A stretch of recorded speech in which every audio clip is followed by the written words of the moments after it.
क्या नाम है सर आपका? मेरा नाम पवन केसर है। सर ये बताइए 2024 में अगर मोदी सरकार आई, जीत हासिल हुई, तो कौन से ऐसे काम हैं जो वो करेगी?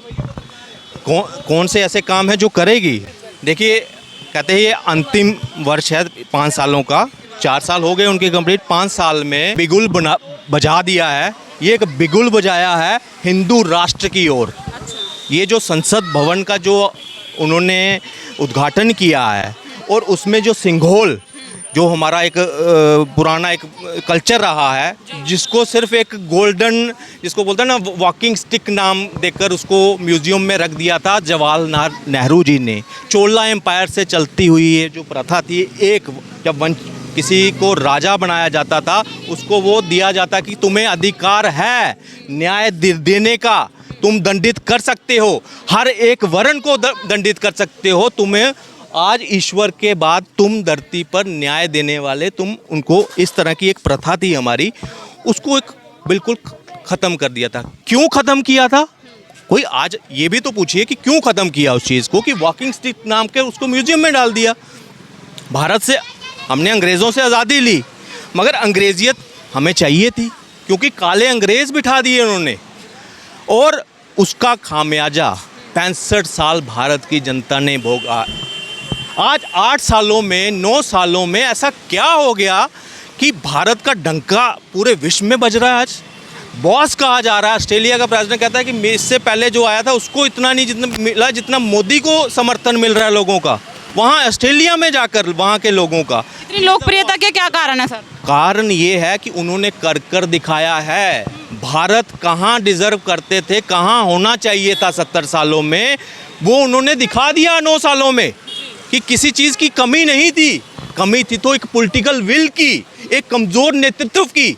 और वहाँ किस पे राज, उस पे किस पे उंगली उठती है? सिर्फ और सिर्फ कांग्रेस गवर्नमेंट के ऊपर। ये आज लोकतंत्र खतरे में है, दिखावा है। लोकतंत्र पता कब खतरे में था? आप इमरजेंसी की एग्जांपल तो देते हैं, आज पूरा बता रहे हैं, रेसलर को कभी ऐसे दिखा रहे हैं ना। लोकतंत्र तब खतरे में था कि एक आदमी घर से निकला, बस में चढ़ा, और उसको रास्ते में ना संजय गांधी के लोगों ने पकड़ लिया। उसके चाहे सपने होंगे कि हाँ मेरे घर में जाकर शायद मैं बच्चा प्लान कर रहा हो, या उसका बेटी है उसको और दूसरा प्लान करना था, ज़बरदस्ती नसबंदी।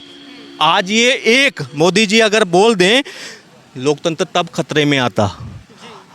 उससे बड़ा लोकतंत्र खतरे में है कि ज़बरदस्ती नसबंदी। उसके बाद उस नसबंदी से कितने लोगों की जानें गई थी उस वक्त? किसी ने सोचा? इस पे कोई बात नहीं करेगा, जो मौन धारण कर बैठ जाएंगे कि नहीं कुछ नहीं। अरे ये 9 सालों में भारतीयों को भारतीय होने पे गर्व करना अगर सिखाया, नहीं तो पता क्या, न्यूज़पेपर खुलता था, आज कोल घोटाला, आज 2G घोटाला, आज ये कॉमनवेल्थ घोटाला, आज फलाना गैस, ये वो, इस तरह से घोटाला। तो पता क्या, डर्टी पॉलिटिक्स। हमारे युवा क्या कहते थे? हमारा काम। अरे युवा देश बदलता था, बुजुर्ग बैठे होते थे हर वक्त। आपने भी देखा है 2014 से पहले कौन था युवा? आज युवा आकर्षित हो रहे। मैं बोल रहा हूँ, अगर मैं अपडेट हूँ आज 5G 6G, ये नहीं है कि 2-2 3-3 साल के बाद किसी हमारे देश में आ रहा है। हम सबसे पहले उद्घाटन कर रहे हैं 6G की टेस्टिंग। अभी 5G लॉन्च हो रहा है और 6G की टेस्टिंग शुरू हो गई है यहाँ पे। तो ये अचीवमेंट कहाँ है? सबसे ज़्यादा अगर पेटेंट 5G और 6G के अगर हुए हैं पूरे विश्व में, फर्स्ट टाइम ऐसा है कि टेक्नोलॉजी में अगर सबसे ज़्यादा पेटेंट अगर किसी देश ने अगर किए हैं तो वो भारत ने किए हैं। तो क्यों ना लोग उनके भारत कहें? मगर क्या है, विपक्ष को ये चीज़ नहीं दिखेंगे। आप कहते हैं क्यों नहीं?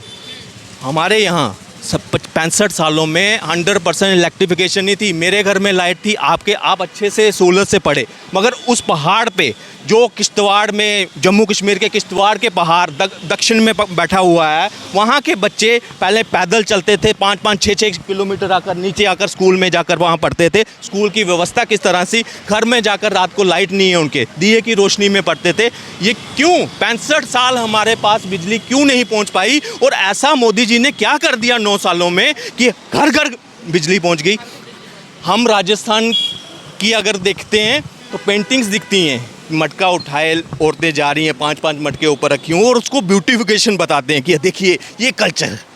अरे वो मजबूरी थी, वो उस आर्टिस्ट ने उनकी मजबूरी दिखाई है। देखो घर से कितने पैदल कोसों किलोमीटर मील दूर जाकर वहाँ से पानी भर कर लाती थी।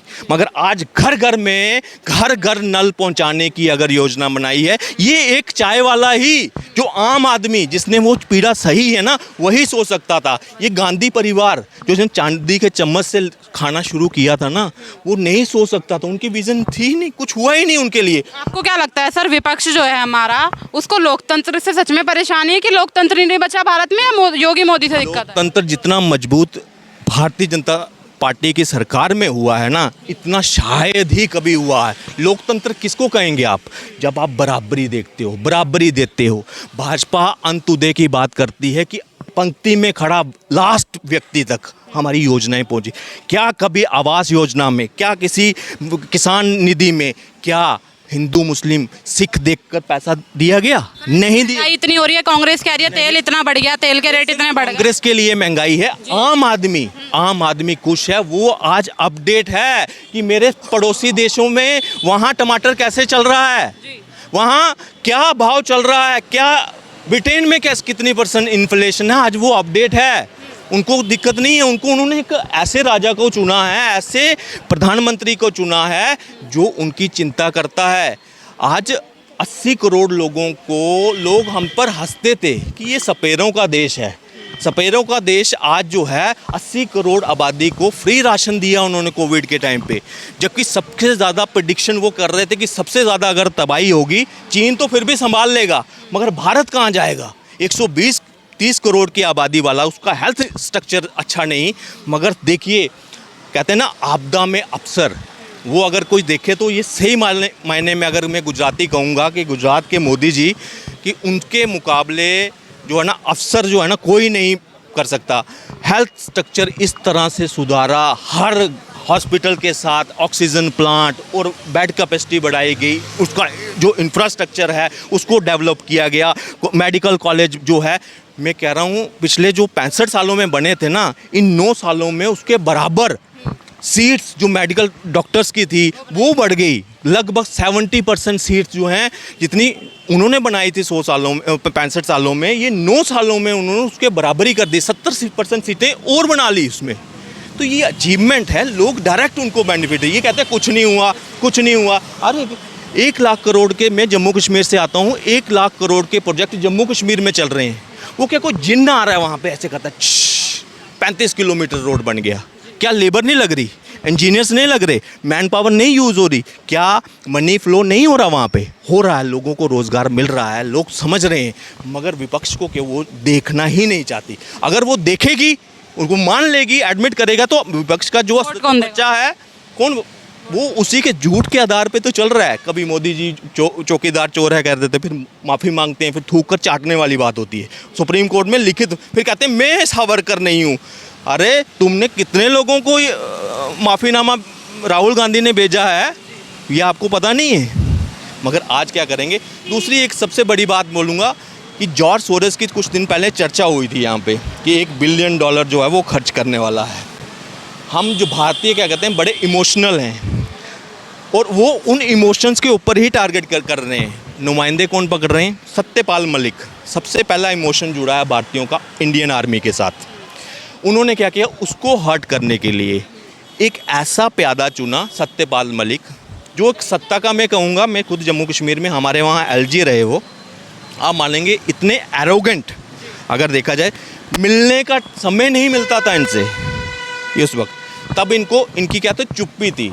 पुलवामा का हुआ, उस पर इन्होंने स्टोरी का पूरी बनाई कि मैंने ऐसे, अमित शाह की एक स्टोरी भी बनाई इन्होंने, बाद में मुकर गए कि नहीं अमित शाह जी ने कहा। अरे हम फिर कैसे आपके ऊपर विश्वास करें कि ये पुलवामा की जो आप बात कर रहे हो वो सही है? वो वहीं पे ये टूल किट दिख रही है, और कहाँ जो जुड़ रही हैं 7 समुंदर पार, वहाँ आप